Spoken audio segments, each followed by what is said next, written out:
Chi Creation, The Flat Earth Psyop and the Warren Spirit, Part 12. So, before Christ returns, the rebellion must come first.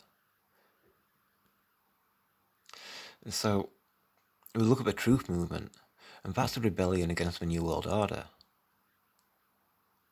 And once we've made the connection that the New World Order is orchestrated by the devil, and then this is a symbol of death, and Jesus calls himself Lucifer at the end of the Bible, then the truth movement is the rebellion. And there's a lot of truthers that confess that they know that they're meant for this. To stand up against the New World Order. It's because we know that there's something wrong in the world, for all his lives. And then, once we're hit with the truth, we've got that passion to stand up and say, something needs to be done. So, all those people which are that's the 144,000. It mentions them in the Bible. So it's that is the rebellion that we're talking about. So it shows how Christianity and the Flat Earth Psyop is targeting the truthers, which are part of that rebellion. It wants the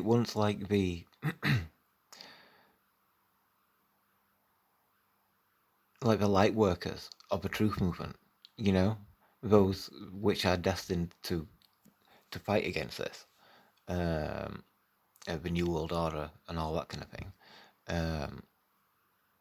It targets them because they're the threat. So then you got all the truthers which say that it was flat Earth that brought them to Christianity. So now they're wanting to remove themselves from sin so they can have an everlasting life.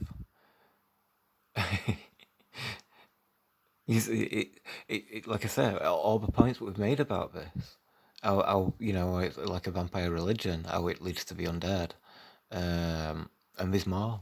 I've got I probably won't finish on this episode. Excuse me.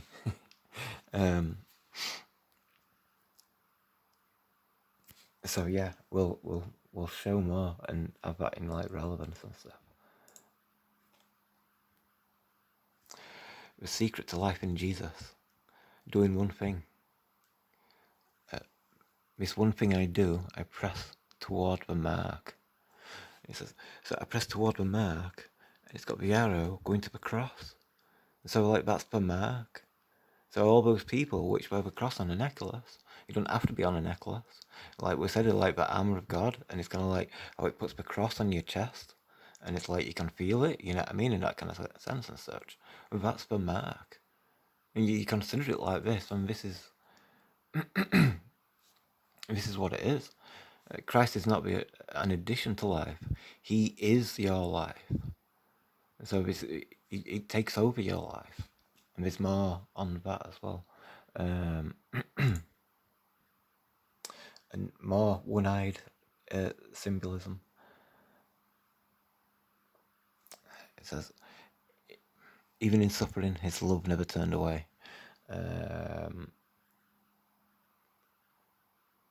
I think it's kind of debatable in terms of I've not seen this love yet. I've literally not seen it.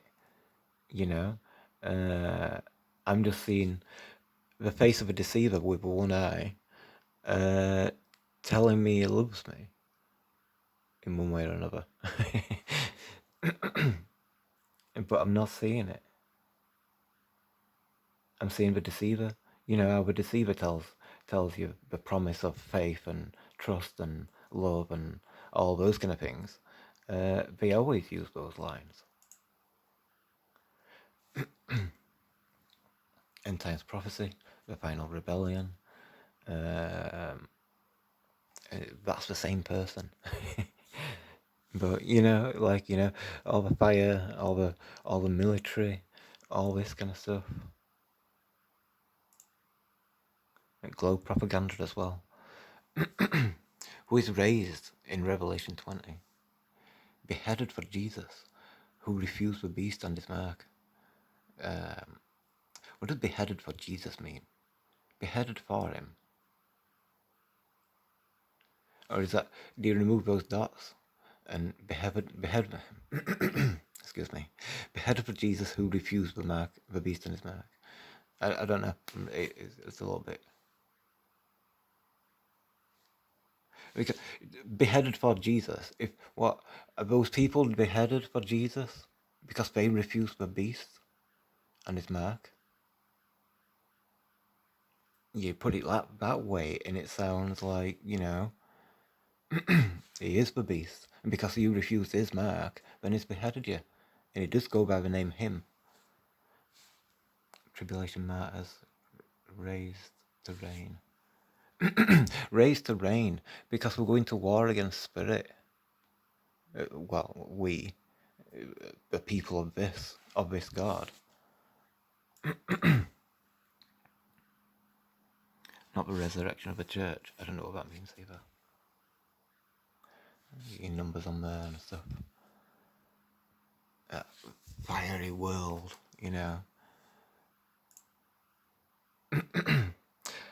where was Jesus during Lucifer's rebellion? So, like we said, we've already pointed out how he's called Jesus at end of, he's called Lucifer at end of Bible. So it's the same person. It just uses different names, split personality, etc. But it's like that question's there. Where was Jesus during Lucifer's rebellion? There's always those kind of questions, which kind of like, like those people which got away with crimes for years, and it's like, oh no, I wouldn't think that way him. You know what I mean? Like, that, I can't think of an example. That'll do. Well, Lucifer were rebellion, and Jesus, it was just somewhere else. He's a good person, so it can't have been Jesus. I mean, there wouldn't be rebellion and all this kind of stuff like. So, like, Lucifer rebelled against spirit. He's gone away and he's wrote this Bible book declaring himself as God, and whilst it's put on the nice face of Jesus, but that's the truth, that the demon behind, the fallen one. So again, like the play on the words and such, like why Satan fears the blood. So Satan's supposed to be the bad guy, but it's the bad guy according to those people. So in terms of like these people being the bad people, and then like saying Satan, why does Satan fear the blood? He fears it for the same reason I do, because I don't want to become part of his undead vampire religion. I'd prefer to carry on reincarnating. I'll accept and take accountability for any sins that I may or that I may do throughout my life.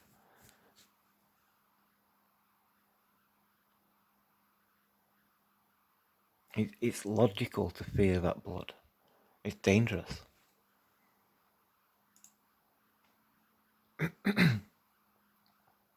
Happy Easter. Sin, death, and hell have been defeated. Jesus is alive. So sin, death, and hell have been defeated. Why do we need an end times?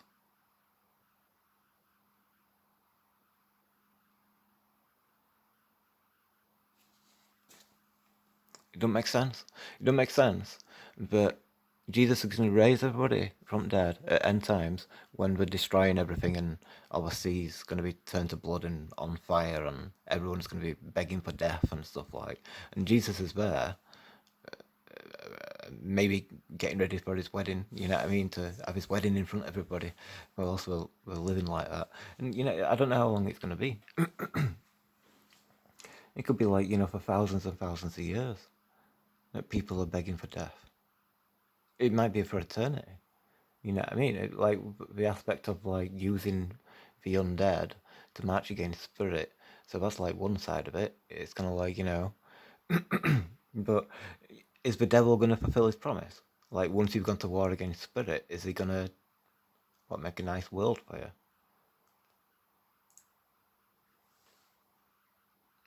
Jesus said the kingdom of God is near, and we got your World War II reference. Free, sorry. So,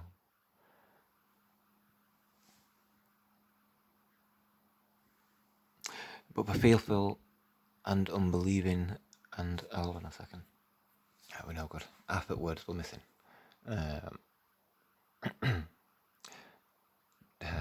So, does the Bible prophecy predict that there will be a World War III before the end times? So, if the if if it doesn't happen, does that mean that the Bible's wrong then? And then that it does that debunk the Bible? Contrary to that statement, I kind of think like this series, exposing the Bible to be a vampire religion, is probably the best proof to confirm that the Bible's real. It's just that, you know, in this narrative, it's like, you know, stay away from it. Don't go anywhere near it. It's dangerous. It causes stuff like world wars and end times and such. Proof. So this is the proof.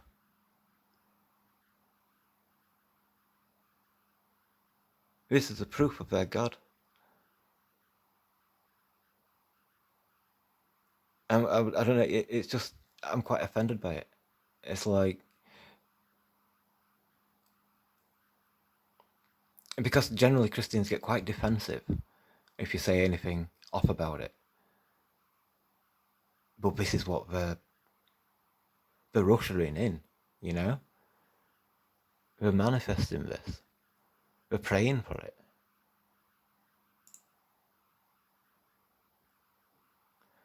Wars and rumors of wars and rumors of wars. Wars and rumors of wars. Free blood moons and signs of the end times. So we're using it for, you know, wars and rumors and wars. Around blood moons and the signs of the end times. That's the same writing. War. I thought it's no different from those Christian wallpapers. It's exactly the same. 1,000 years, Christ reigns. Is that in the end times? It could be. It doesn't get revealed until end times. It doesn't get resurrected until end times. And so it's going to reign when everybody's begging for death. So it's at least 1,000 years, but it might only be 1,000 years that he has that position. Somebody else might take over, you know, and then you continue to suffer being chained to him, well, chains.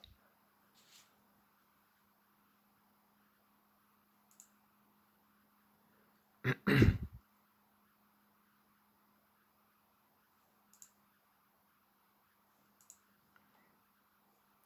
can't remember. We'd covered it's the same one as we did at the beginning of this episode. When I went through it, I kept it because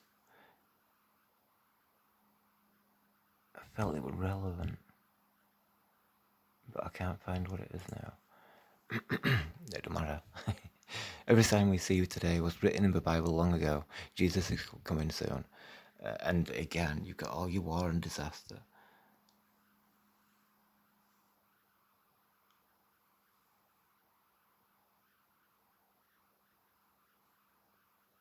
Written in the Bible long ago. The New World Order has been planned for a long time. I kind of think it's a lot older than at least the King James Bible. I'd say as far back as like 5,000 years ago, or whenever it were that the giant trees were cut down and burnt down. That were like the first end times. Jesus coming back. Again, look at that. I mean, is that what represents Jesus? In contrast to like the Krishna episode from last one. Jesus is coming back. End times. NPC, but it's got the black sun logo. So you got these type of things. When a Christian is talking, there is only one God, and Jesus is God. God sent Jesus, and it repeats a couple. But not the best examples actually. But just in the gist of it, in terms of like I said on the last episode about like the Bible being a gun,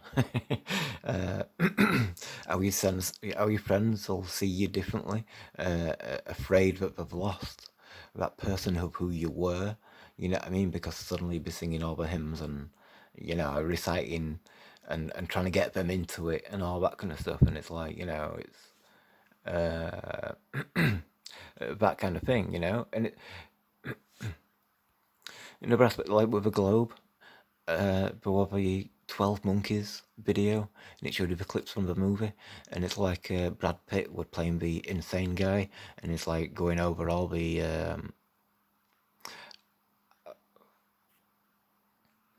found it.